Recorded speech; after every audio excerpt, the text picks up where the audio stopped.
Wel, mae yna ddosbarth newydd ynghylch y gwartheg eleni i'r ffermwyr ifanc, a mae'n braf i gweld nhw yn cael cyfle fan hyn yn y ffair Eianth Llanelwedd.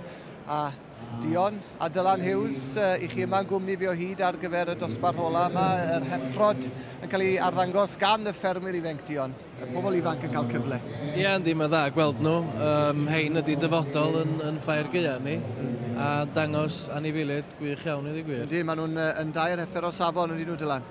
Ydy, safon da iawn, iddi gwir. Mae'n bwysig bod hein yn cael y chans ac newedig yn y babys yma. Mae'n rhaid special gwneud hein, dydy. Yr un sydd wedi cael ei dynnu fewn i'r safle cyntaf yw Owen Phillips a Black Ice, a hwnna wedi sefyll allan o'r cychwyn i ti, Dion. Yndi, mae hwn yn sefyll allan dda iawn i mi. Pam bo hon wedi mynd â hyd, pam bo hon yn sefyll allan i gymaru ar ddwy fach arall? Wel, mae'n reit cywir eto, rhyw fath. Draed da ni, mae'n dda ar y platet yn ôl. Ac mae'n effaith dda iawn, ddigwydd. A'r ail wobr yn mynd i Sammy Lloyd a Miss Slashy yn y dosbarth yma. Y beirniad Chris Longton, fi ddim yn hir yn neud i benderfyniad fyna, oedd wedi gweld hwnna'n syth bin yn dod. Oedd. Dwi'n meddwl oedd i beirniadu fo'n berffaith fyd, dwi'n meddwl. Mae wedi gwneud gwaith da yn dod fe Dylan bore yma?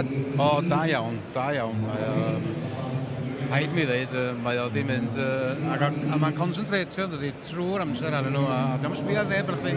Ac mae o, da iawn, chwarae deg. Mae yn y zon fel maen nhw'n gweud yn dwetod, mae wedi bod yn canolbwyntio, a wedi gwneud chwarae teg fo bob un, Dion, yn do? Yndi, mae wedi pwyso mesur yn fanwl iawn, a ie, dwi'n siŵr yn y diwedd mae wan, mi welwn ni fydd wedi talu am ddoeth yr effrod i gyd yn ôl fewn. Dwi'n meddwl fy'n gwneud rhyw deip yn ddigon sefyll allan. A mae wedi bod yn driw i'w deip a wedi gwneud gwaith ardderchog ar y teg iddo fe.